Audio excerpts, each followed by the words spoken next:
Apotre Mbaye haganye bavuga ko twoshobora no kugura intuze sikoyi turi hamwe tugagiza abarusiya zazinze abarusiya urumva turi hamwe ibintu bikaba control neza bizoshoboka kweri paradigme henge nsubira nsigura icarico paradigme c'est-à-dire ko nibirya bintu wize mwishure bari kwigisha bimwe yari amakosa bimwe vyari ibintu vyafo bitari byo nibirya bintu abavyeyi bakubwira par exemple bakubwira ngo uburya bwoko ngo ni bubi nawe kubera ko ari umuvyeyi abikubwiye kubera ko ari umuautorité abikubwiye kubera ko ari umuzungu abikubwiye ugaca ubifatuko donc iyo mémoire subconscious mind icushize yo cose iracakira uko nyene nticagura donc iravyakira rero mugabo urashobora guhindura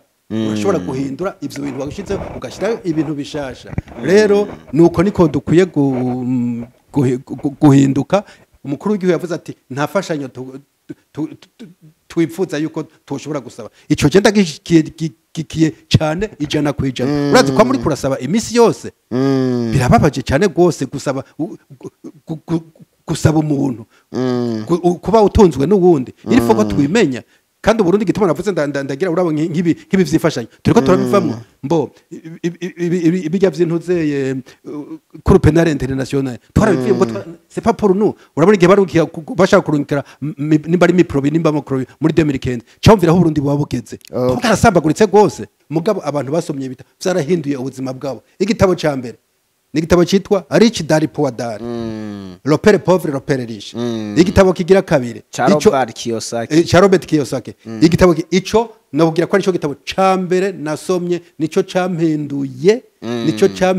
kirahinduye na mindset yani ukuntu nari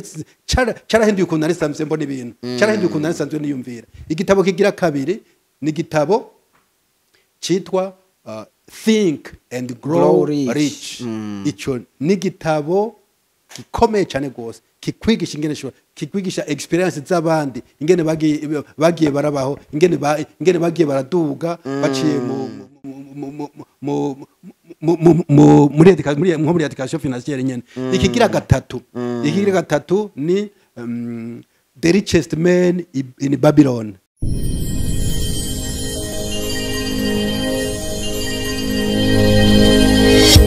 None bijya baba wibaza ngo biva kuki stabilité politique birya biva kuki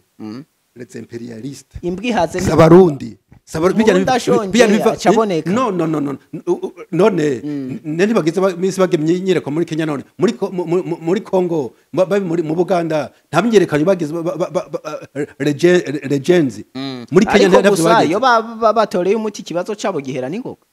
Nubu president wa Kenya bamusaba ati twebwe ayo makuru uri kuravuga twe ntitwumva icyakora umviriza ndakubwira abwire abarundi mwese muri byose ari karanyumviriza impanuro ndaguha ndakubwiye nti urashobora gutunga birashoboka byose birashoboka kiretse ubaye umunebwe kiretse ndaguha karoro Blaise urabe abantu batagiye mu mashure urabe ibintu bakora nico wigira muri natiri takwigishe ntuzopfaye uraba uriya muntu ibintu akora uteza kwibaza ikibazo birya bintu akora n'umuntu atagiye no mwishuri eske Jefferson nandina ntavyo nokora mugabe ico kibazo narico bibaza ndakuha karoro hariho umwana umwe twahuye ni umwana do Kenza yariga muri fondamentale yarafise akadobo kibiyoba ndamubonye mbakiriye kugira ndamubaza wamwa bite ugiye he nohe zacarambwira ati ngiye gukaranga ututiyoba mpeze ndatudandaza umwana dokenza bo acha ncanabwira none intumbero yawe ni ya arambwira ivyo yifuza ati arambwira ati naramaze kugura ingurube zibiri umwana dokenza naramaze kugura ingurube zibiri mugaza aramfanye naciye ngura impene ubu mfise impene zitatu kandi mfise n'amafaranga ibihumbi 100 ndahubwiye nti hariho abantu bize banonoseye amashuri badafise umutwe nk'uwo cyane nico gituma ndababwira ni iri sifiyo kwiyumvira mukagira mukarabara natire mukaraba ugashobora kuraba ivyane ukavuga ati ibirya yagize naje nashobora kubugira urya nsumba ikiki ni revolte interne tutagize revolte interne ntaco tuzovamwo ukabona ko ubuzima urimwo utegereza kubuhindura nindabuhindura ni wewe nyene ntawe udazuza kubu ntugumukane leta ntugumukane so wawe ntugumane ivyo nivyo bita les excuses les excuses ntizizogukorana ntacyo zizokumarira izo no kuzikura ntuvuga ngo wacu turakenye ntuvuga ngo wacu turagowe wiyumvira uko uzoguma mu bukene nyene uzoguma cyane gose ikindi kibazo no kubaza ni yihe fagiteri ni zihe zindi fagiteri zikontribua ubukene mu Burundi donc dufate uno munsi turazi ko byinshi mu bikontribua ubukene mu Burundi harimo faible productivité agricole donc umwimbo w'u Burundi udashemeye bivanye nuko ushobora gusanga baravuga yuko prix de 80% y'abarundi arabarimi mugo ugasanga ntibashobora kwimbura umwimbo utungizo 20% zisigaye bongere basagurire n'amasoko yo mu makungu ikindi naco ni manque d'accès à l'éducation uno munsi hariho abantu bamwe usanga batari accès ku mashure aho turavuga nk'ibimuga hari ahantu ushobora gusanga ata amashure y'ibimuga hari bivanye nuko aha mu Burundi ahantu hari amashure y'abamugaye ari hake ikindi naco ni accès à la santé hariho abantu benshi uno munsi bapfa kubera babuze uburyo bwo kwivuza ivyo vyose ni bimwe mu bintu bikontribute ubukene mu Burundi eske ibindi vyo babiri ruhande y'ivyo bituma ubukene mu Burundi bwiyongera mu Barundi nibi mbo ibintu bishobora gutuma ubukene bwiyongera mu Burundi nkuko nakivuze cyane urumva bimwe twamaze kubivuga harimo corruption kweri iyo corruption onoso kasheriye iriho i Burundi cyane na president yabivuze guko uri kuraraba je namanumviza muri dufate muri kombye gabasha sinibuka igihe muga premier Bunyoni yarakiri premier ministre yavuze yuko les minéraux les terres rares bamaze imyaka 5 bazicukura none ngo nta nikingorongo bakuyemo bo ubu naho sinzi nimba ari l'année passée imyaka ingahe umukuru w'igihugu sinzi yavuze ati ubutare bagize uyu mwaka naho nimba ari uyu mwaka yavuze yuko amakoperative y'ubutare atani kingorongoro cabone ico kintu carantangaje ahubwo nanje ivyo pase yaravuze ko mu kirundo twatoye inzahabu zitagira uko zingana ariko haciye igihe hagiye kugira suivi evaluation avuga yuko atano rukoroti gwinjigeze gwinjira mu bantu bose yahaye bimba ubutare za OBM rero iyo ni inkuru mbi ata murundi numwe yifuza kuyumva wewe dufise inzahabu dufise nkuko akunda kubivuga nyene son excellence le président de la république aravuga dufise umurima weze uburundi ntitwa dukwiye ivyo vy'ubukene ntibitwa bikwiye no kuvugwa mu Burundi kuko turafise umurima weze nico gituma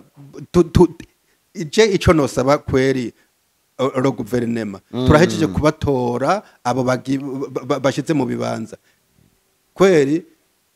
umuntu yabizigiye ntibazosubire kutudeseva nibakore neza ntibadudeseve kwere ntituzosubire kumva kabisa ngo ubutare ngo ntari faranga ryinjiye iteye isoni iyo ni inkuru mbi iteye n'isoni kumva kwere ntituzosubire kuvyumva kwere sakude courage vuko biduca inkokora ico gihugu cyo bari caye kwere aho nyene tukibandanya ni gute rero abarundi n'abarundi kazi dushobora gukorera hamwe kugira ngo twameliore niveau de vie yacu twongere tugabanye n'ubukene mu miryango urumva ivyo irifo yuko ega igikuru ni ya education financière nyene kuko abantu ntibategera icari cyo gukorera hamwe nico gituma education financière kuko ndagwe nka karorero par exemple dufate turimye ibigori ingeda kwa karorero muri Etats-Unis hariho narigeze kuca kuvuga hari ahantu udashobora kuba supplier ngo bakwemere kuko bafisa amamarché menshi dufate bebasha imarché nka Siyoni par exemple Siyoni irya soko ya Siyoni usanga hari amasiyoni menshi dufate mu ntara zose mu ntara za kera zose ugasanga hari za Siyoni nyinshi nka kurya nyene none urumwe wozifurunisa gute ushobora kuzifurunisa urumwe mugiye hamwe urumva yuko niyo fe bukavuga ati niyo fera force mushamuro nk'isoko mwese muga nkiyo ntuze iri dufate iri nko muri Europe ubashobora kwifurunisha urumwe none kiragoye biragoye nico gituma abantu bakwiye kubitegera bakumva icari cyo kuja hamwe yuko mugiye hamwe mugira umwimbo mwinshi kandi murimiye hamwe n'ibintu dufate birya byona ibikoko biragabanuka no kugabanuka hama n'umwimbo ukaba mwinshi kandi hama n'ifaranga mushira mu mfuko rikaboneka tugiye rero ku bindi bibazo amakesiyo specifique rero makuru ni gute abarundi bashobora kwameliora amagestion financiere yabo personnellement kugira tugabanye pauvreté twongere twameliore niveau de vie mbo urumva kugira ba meliore niveau de vie na pauvreté umurundi ku giti ciwe umwe wese ku giti ciwe urumva hari ivyiyumviro vya kera bikwiye kubavamwo des idées archaïques ushaka kuba umutunzi wiyumvira nk'umutunzi Amen. ushaka kuba umukene wiyumvira nk'umukene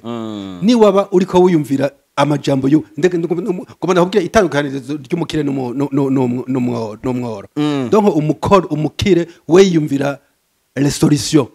muga pauvre nawe biyumvira cyane kuri problème cyane niyo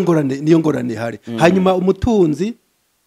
wewe abafise akorera kuri objectif intumbero ntushobora gutera imbere udafise intumbero nta hamwe uri kuraja donc mugira utera imbere uteza kuba ufise objectif umenya iyo uriko uraja kandi iyo objectif pour atteindre cet objectif tu dois travailler from the future nukuvuga ukora from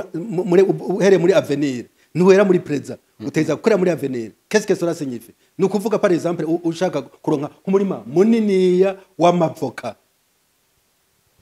uwo murima nukuvuga iyo ni nka terre promise yawe niyo ntuze yawe niyo uvuga uti ubuzima bwanjye ndivuga ko nubafise ama hectare 15 y'amavoka ivyo ni donc iyo niyo terre promise yawe niyo mu Burundi bayita hakurya ruvyo niyo mbono yawe dufate majambo makeya donc iyo rero nukuvuga ni kintu wamaze kubona wipfuza nukuvuga ni kintu Imana yakweretse kushobora kukironka c'est-à-dire kushobora kuzogifata mu minwe yawe c'est-à-dire que cugifata nka gwawe umenye ko ari gwawe harya ugiye kuryama mu ijoro ugendere uwo murima w'amavoka wawe ni gwawe Imana yaramaze kukwereka nukuvuga habasika yuko ushobora kuwakira uwo murima wawe nukuvuga harya nkaryo ugiye kuryama ucugendera uwo murima w'amavoka yawe harimo abakozi bawe bamura ayo mavoka bayapakire mu magunira ubone bayapake baye expose bakuzanira ibihera utwara muri bank ibyo aho ni hamwe naho ugira utegereza gukorera from the future nugapana gukora from the present ukora nukuvuga from the end murambara kucoko nuze kucoko oya ni sawa donc from uva kuri resultat finale niho ukorera niyo iyo niyo point finale point focale yawe hamare uwo muri mukawugendera ukagira byose nuko c'est-à-dire ico ni misi yose imbere kuja kuryama uteza kugendera uwo murima wawe mu kuvyuka rya uvyutse uteza ntushobora kuja ku kazi utagiye ntushobora kuvyuka kuva muri utagendeye uwo murima wawe naho bwiye uwo murima Imana yaramaze kukwereka c'est-à-dire ushobora kuwakira mu ntuze yawe nukuvuga ico kintu cocacita ikintu bita l'idée dominante dans ta vie nukuvuga niyo mbono yawe iyo mbono yawe niyo uvuga uti byanka byakunda hariya hakurya y'ivyironda neza gushika hakurya y'ivyironda uko bigenda gute objectif yawe neza kuyishikako ukarahira abantu urazi ikintu ngwako nagurutoke gutya uvuga uti byanka byakunda hariya ntegeza gushika hari byanka muramabare byanka byakunda hariya ntegeza gushikayo c'est-à-dire que nubwo bufise amahera nubwo uhomba amahera yose agahomba nukuvuga iyo c'est-à-dire niyo mindset yawe iyo hakurya ya ruvyironza wa iyo terre promise yawe wararahiye urarengwa uti mpaka ntegeza kuzoyigeramo iyo rereke kuguma mu mutwe nubwo uhomba byose ugahera niryo tangudukarizo ry'umworo n'umutunzi umworo acavuga iti juru riraguye ahomvye byose bikagenda mugabo umutunzi we aba yari yantumbere yiwe ati nteze gushika hakurya y'uruvyironza hariya rero nubwo homa inshuro zingaho umutunzi ateza kuzoshikayo nubwo he never give up hari abantu benshi bahomvye aba batunzi bose utahomvye ninde umuntu atahomvye n'umukene kuko nta kimwe yigeze agerageza no kugerageza niyo ngorane rero donc abantu batoye kugira bashobore kugira no kugira iyo ça c'est point 1 ikigira kabiri il faut yuko bemera gukora cyane ndaguhakara nka twebwe hariya abakene bakora barashobora kuryama nk'amasaha menshi nk'amasaha 12 umutunzi usanga aryama nk'amasaha 4 gusa bararima ntubone ivyo bintu bigendera mu kirere byose ils ont travaillé beaucoup barakote cyane gose ntivyaje ngo abakene kindi bavuga ngo amashance uri kuvuga amashance uriko wiyimbira ikinogo wowe nyene uriko wiyimbira icobo nta byose byaje babanje gukora nta nakimwe kiza gusa uteza gukora cyane donc ivyo ndiko nabwira itandukiro zorya abakene n'abantu uzeye rero ico nashaka kuvuga rero muri ivyo rero nuko abantu bashobora guhinduka bagakora cyane bakiyumvira ntiwitara ubukene witara ubutunzi nico gituma umukuru w'igihugu murumva bavuga ngo uburundi ni Eden ntushobora kuvuga ngo ndumukene ngo ndagowe ndigiye ubwo bukene bwo buzogushira ko nyene utera kwitera amashugwe nivyo mu majambo kene nivyo niho no shobora kugaruka aho nyene turiko turavuga ku cerekeye education financière ni gute rero ama école n'ama université yo mu Burundi ashobora kwintegra ikigwa ca education financière mu ma programme yayo kugira ngo bategure abajene kugera les finances de manière efficace ahubwo cyo novuga rero sindiko ndavuga bazoshire mu programme yabo kuko ntavyo bazi nabanye ntavyo bize nta ibintu bize n'ibintu byo gukorera baba bavyigisha iyo baba babize muga ntavyo bazi ico twipfuza nk'abantu twoshaka boza kuvyigisha dufata par exemple umukuru w'igihugu murabona arafise imirima myinshi urya aravuga urashobora kuvuga kavyumva donc learning by doing donc wewe yigisha ivyo abona byarishije dushobora kwigisha ivyo uta pratique dushobora kwigisha amahera utafisa amahera dushobora kwigisha kuri mutarima atamurima na moto ya office c'est-à-dire no kuri université nubwo bo bishiramwo tavyo bogira ikintu gikenewe rero ahubwo ico mbona no kugwiza ibitabo byinshi muri université abantu bakidokimana bakagira hanyuma n'ikindi naco abantu bareshije bakaba aribo baza bavyigisha bahagira amaseminere menshi bakaza bakavyigisha abandi aho niho rero ibintu abantu bashobora kumenya niho hanyuma n'ikindi naco nkuko nakivuze ubwa mbere ukiga par ukigishwa na nature ukabona ngene abandi umuntu yateye imbere ukabona urya yateye imbere urya ko yateye imbere just no shobora gutera imbere none ubuhinga yagize ubwenga afise je nafise nubwa donc ni bya revolte interne ndababwiye utagize revolte interne iyo revolte interne nizotuma uhinduka nizotuma milestone my paradigme yawe uhinduka udahindutse ntacyo uzovamwo uteza guhinduka wonyene tugiye rero kubisa n'amasolution ni zihe solution rero ziri concrete sivyo twoshobora gukora kugira ngo turomonte la situation économique et sociale y'abarundi canko y'u Burundi solution ziri concrete rero twoshobora kugira mise en application kugira ngo turomonte la situation économique y'u Burundi eka nabundi kiguma kiza kuri cyakindi kuri education kuko urabona mu Burundi hariho ibintu nk'abarya ahubwo ilfo ku bantu ku bajene ilfo yuko twedika abajene cyane gose bahagira ama formation menshi cyane bakabigisha bakabedika kuko barya batamabobo usanga baramaze kugira ya paradigme n'ubiguma paradigme henge nsubira nsigura icarico paradigme c'est-à-dire ko nibirya bintu wize mwishure bari kwigisha bimwe yari amakosa bimwe byari ibintu byafo bitari byo nibirya bintu abavyeyi bakubwira par exemple bakubwira ngo uburya bwoko ngo ni bubi nawe kubera ko ari umuvyeyi abikubwiye kubera ko ari umuautorité abikubwiye kubera ko ari umuzungu abikubwiye ugaca ubifata uko donc iyo memoire subconscious mind icushize yo cose icakira uko nyene nticagura donc iravyakira rero mugabo urashobora guhindura ivyo bintu bagushize ugashirayo ibintu bishasha rero nuko niko dukwiye guhinduka donc abantu bagahinduka iyo education financière bakayigira bakiga bakemera ko bategeza guhinduka umuntu akemera icari sinzi ko nishuye ku kibazo cawe urashobora kubiza kandi oya ni sawa ahubwo ndashaka kumenya ni gute abarundi bashobora kwexploiter donc des ressources naturelles et sociales kugira ngo ama ressources naturelles et humaines kugira ngo dustimulera la croissance économique y'u Burundi. Urumva aho rero aho niho docha dusaba ro guverinema nayo kugira kweri ishobore guhinduka bashobore guhinduka kuko corruption iri muri ihari iratuzingamitse irazingatsa abarundi tuvuga ko turarushe no kumva imyaka yose ubusuma irifo ko bahinduka nabo nyene kweri bagahindura paradigme yabo kuko badahindutse nta kizohinduka kuko kandi niboro nk'aba poste rero twubusaba ahubwo ko baza baraha abajene bavyumva bakiri batoye mugabo barya bobo barya nta nintuze bagira nta education financière usanga umengo sinzi ko hari yo niyo bagira kuko abarundi benshi ntibasoma kuko abarundi benshi ntibagira de recherche usanga abantu nyene wariza amashuri menshi cyane ugasanga umuntu abayeho nabi kandi uri umuntu wotereza kuba wifashe neza amashuri yawe akerekana n'icuri ugasanga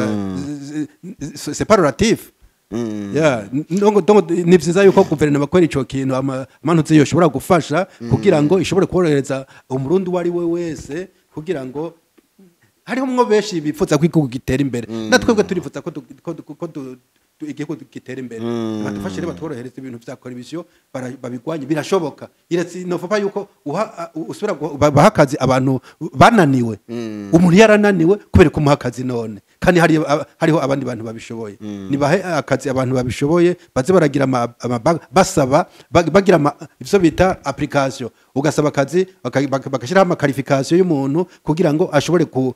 kwakira ibintu vya mwana wa mama bikavaho ibintu vy'ubugenzi bikavaho mugabo bakagira ama critère mugabo n'ikindi naco dusaba rero nuko kugerageza ibintu vya bebasha vya technology technology nayo nyine bakayigwiza cyane kuko nayo nyine iratuma ibintu byononekara gose bikaba incontrolable n'amataxi leta nishobora kuyaronka ibihugu byinshi aho byatembere kubera kuko amataxi bayakontrola mu kuyakoregita bayakoregita neza bakayakontrola mugabo nka usanga ubusuma ari bwinshi cyane muri ayo mataka n'amahera leta itashobora kuyaronka mugo urabona iyo bagerageje harya nk'aya matora bavuga ko yabaye finance par le Burundi n'ibindi iyo haba hari technology naho cyumvira tuguze n'ibisumba nkaya ntuzeye apotre mbaye haganye bavuga ko twoshobora no kugura intuze sikoyi turi hamwe tugageza abarusiya zazimiza abarusiya urumva turi hamwe ibintu bikaba control neza bizoshoboka kweri akabazo gasa nuko ariko kanyuma ni yihe hore donc uruhara rw'ama acteurs ari différent nka gouvernement ama entreprise privé ama ONG n'ama société civile muri promotion ya développement économique et social y'u Burundi uruhara leta ifise n'ama ONG n'ama société privé mu kunagura iterambere ry'u Burundi donc développement économique et social y'u Burundi ico tubona bakwiye kugira abo bantu nuko erega nk'ayo ma ONG yo nta nayo nshaka no kumva jewe kuko ne bintu vyarundi c'est envoyé par des impérialistes barungitse n'aba impérialistes umu impérialiste hari neza adushakira ntabwo sinumva nayo ma branche ya ONU n'ibizo za Union africaine sinumva n'igituma tubijamwo c'est pas pour nous si byacu kuko ico bagira bobo no kugira ngo batugumize dara pauvreté ntibashaka ko dutunga kuko dutunze baba bahomvye donc bashaka tugume dara pauvreté tugume tumerewe nabi tugume tubasaba aha ncangira kijya kintu umukuru w'igihugu yavuze ati ntafashanyo twifuza yuko tushobora gusaba ico genda gikiye cyane ijana kwijana urazi ko muri kurasaba imisi yose birababaje cyane gose gusaba gusaba umuntu kuba utunzwe n'uwundi iri foko twimenya kandi uburundi gituma navuze ndagira urabo nk'ibi vyifashanya turiko turabivamwo mbo ibijya vy'intuzeye kuri penal international twarabivuye ngo c'est pas pour nous urabona igihe barukiye bashaka kurungikira nimba ari miprobi nimba mokrobi muri 2015 cyumvira aho uburundi buba bugeze twarasambagurutse gose aho babarungitse ni hehe hari amahoro nta namwe hari amahoro mugo urabona ingene twari tubayeho rero ni amantuzeye ayo masosiyete y'amarundi atarayo hanze nabo nyine bakeneye education kugira badufashe kuko naho nyine korisi usanga zuzuyemwo na guverinoma nyine nkuko twamaze ko kivuga navyo nyine ibintu twikintu tubasaba ikintu dusaba kininiya no kugwanya guverinoma niyo no gusaba la corruption ikava la corruption niyo idupfukamye muntu ze amaboko imugongo urumva turacagena muri mwe vya kera ega les imperialistes bobo iyo corruption nibo barabishigikiye cyane kuko bagashaka kudukuma dara misère rero urumva nico navuze nti il faut que tu créer notre propre environnement nitugume muri environnement créé par les autres nitugume muri point de vue des autres turondere point de vue yacu tugendere mu vyiyumviro vyacu bishasha tuve mu vyiyumviro vyaboze za kera iyo mipfuya l'enfer qui a été créé par les autres tuyivemwo muga turondere le paradis ici au Burundi turondere paradis iwacu kugira ngo ikibu cyacu gishobora gutera imbere abo bantu baguma dugumiza mu bukene kweri bateshwe bate barabingere bashobora kubatuza bakatubisera abashaka kwikugitera imbere twitereze imbere igihugu kandi vyurumva biradekuraje katwebwe tuba hanze twumvise hariko ibintu nk'ivyo vya corruption n'ibiki ça nous décourage beaucoup namuntu acavuga ati nkatwe ingenda guhenga karoro nk'amadovize tuzana amadolari muga turazana amadolari tubashize nko mu mabanki ukaja gutora wayashizeyo umuntu uze muri banki bakakubwira ngo ntayo dufise kandi twayazanye rimwe cyumvira nkuko yazanye ni ngorane urumva ni igihugu kiriko kirahomba kandi donc ibintu vya corruption bihombesha igihugu bihombesha umunyagihugu wese irifo yuko bihera kabisa tukabivamwo tukakrea monde yacu nziza ro paradis Burundi nka kumwe benshi bagumye babivuga imbere yanje aho nyene rero dusa n'abariko barasozera rero nakahe kamo wotera abariko abajejwe ivyo vyose vyotuma education financière ikunda canke abakeneye kuyikora nakahe kamo bo batera kugira ngo bagire evolution de mentalité mbo chake ndagatera umurundi wese arakwiye ndabona kubwire urumva dufata nk'abantu bahejeje amashuri urumva bacha bavuga ngo c'est fini birahetse ngo turatsinze rurayi ngo amashuri arahetse non c'est pas fini la formation est toujours continuelle uguma wiga ubuzima bwawe bwose uguma ugira ama formation nk'abajeni kintu bo hari kintu nibagiye kubabwira abajeni donc abari bo bose hariho ibitabo nipfuza ko umuntu wese ariko aranyumviriza nipfuza ko yosoma n'ibitabo bitatu ivyo bitabo ni wabisoma ntuhinduke sinzi ababisomye bose bakagira bose ndiko ndavuga bose no faut pas généraliser mugabo abantu basomye bitabo vyarahinduye ubuzima bwabo igitabo ca mbere ni igitabo citwa Rich Dad Poor Dad Le Père Pauvre Le Père Riche igitabo kigira kabiri cha Robert Kiyosaki igitabo ico nabubwira ko ari cyo gitabo ca mbere nasomye nico campinduye kirahinduye na mindset yani ukuntu nari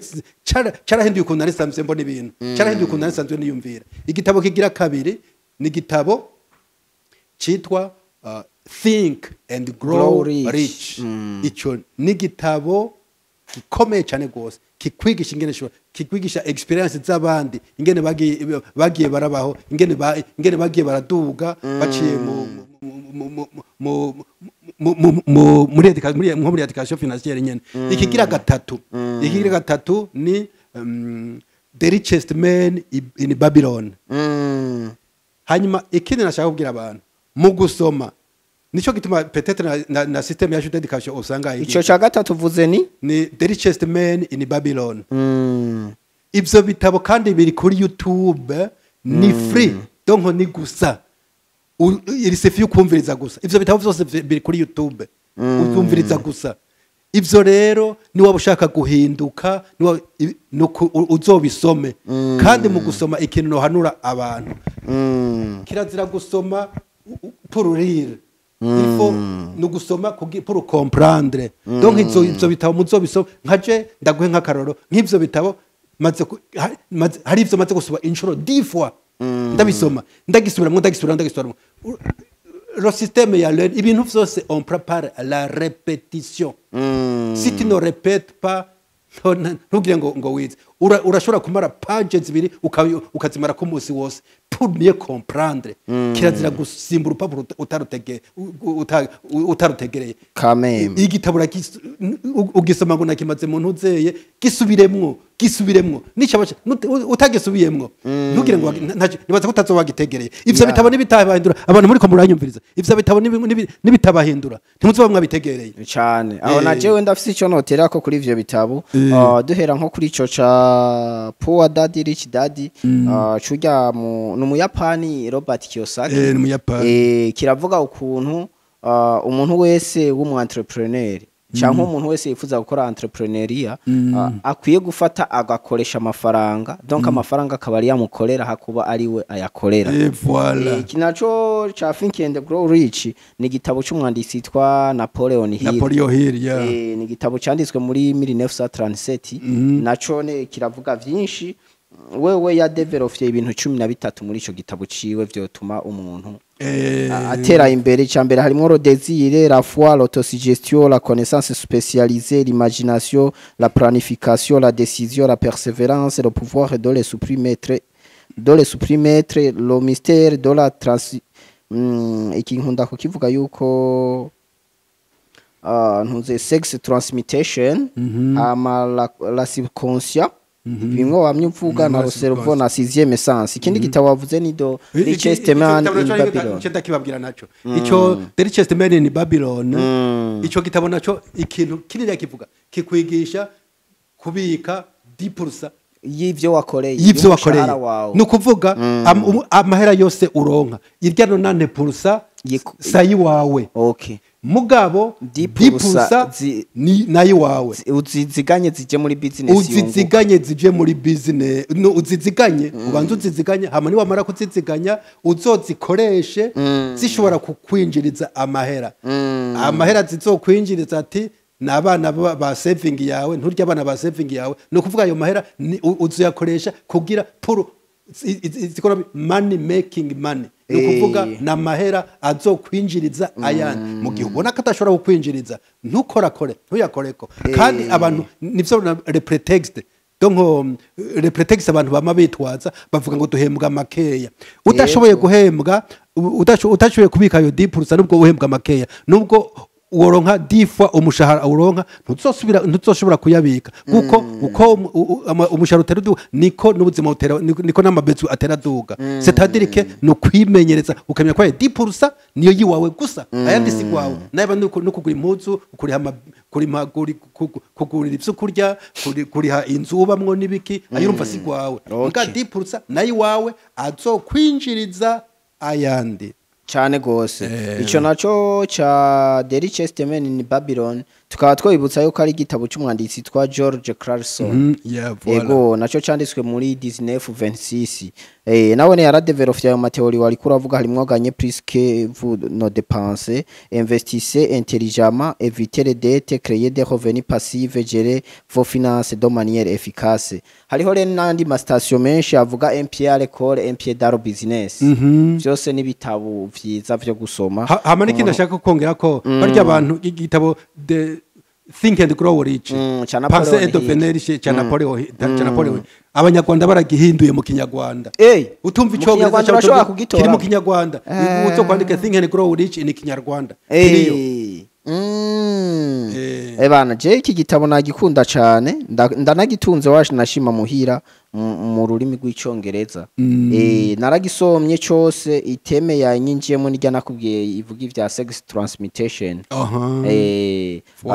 aho rero burya twari tugerageje kubacira ku mayanga abantu badakunda gusoma ibitabo cyane ariko gusa nibaza ko ibitari bike twabivuze hama anacre nakaye kajambo reka gasunika rugiye obwira bariko baratwumviriza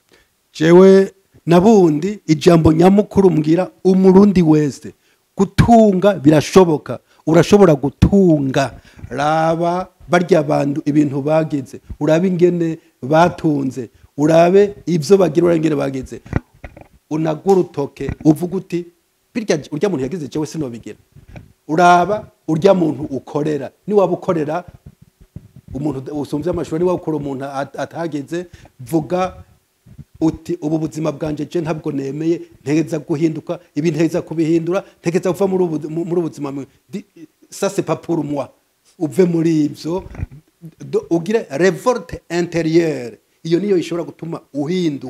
uhinduke nukuvuga birashoboka ikintu cyose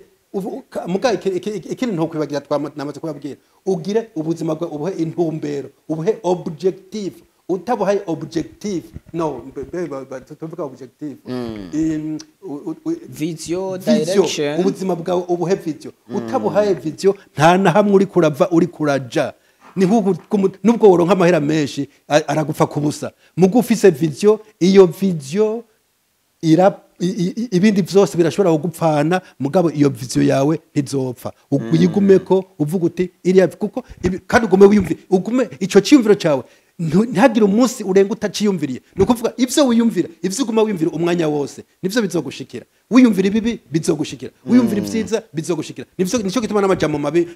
umuntu adakwiye kuyavuga ntukwiye kuvuga amajambo kuko amajambo uvuga mabi niyo azokugarukako niba uvuga amajambo y'ubwicanyi nivyo bizakugaruka donc n'ibintu by'ubutunzi vuga amajambo y'ubutunzi meza cyane kandi wirinde ibintu vy'ivyitwazo wacu turakenye ngo wacu ngo turagowe ngo birya bintu navyo no bishobora ngo ibintu vy'amashanse uri kuvuga ayo majambo uzoba uriko wiyimbira ikinogo ivyo nyene nivyo bizogushikira murakoze cyane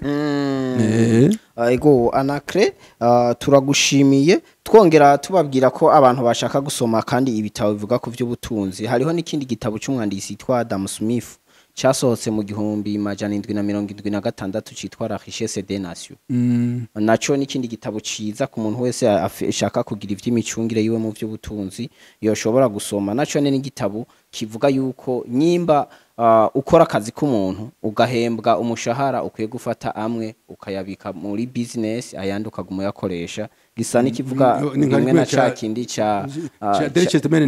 in Babylon ego hamare twadushimiye abantu mwese mwariko muradukurikirana kuri no bonesha kure yanyu ya Télé de la Richesse twongera dushimira nawe Anacre washoboye kutwitaba uno munsi muri iki kiganiro cacu twizira yuko no hanyuma tugukeneye uzotwitaba absolument nzobitaba kweri karibu cyane ibi biganiro nk'ibirakeneye kuko abarundi barakeneye kumenya ingene bakwiye kuko beshi no kutamenya nukutamenya muga iyo bagiye baramenya bagiye bari informa nkuko ubuzima bwabo bakaza bariga kuvyo babona boshobora gutunga nta kimwe kidashoboka barya batunze sivyo Imana yabaremanye n'ivyo bagize nivyo bara Bibiliya kuya baragira amasacrifice baragira amadiscipline ivyo ni ibintu tegeza kugira kugira ushobore gutunga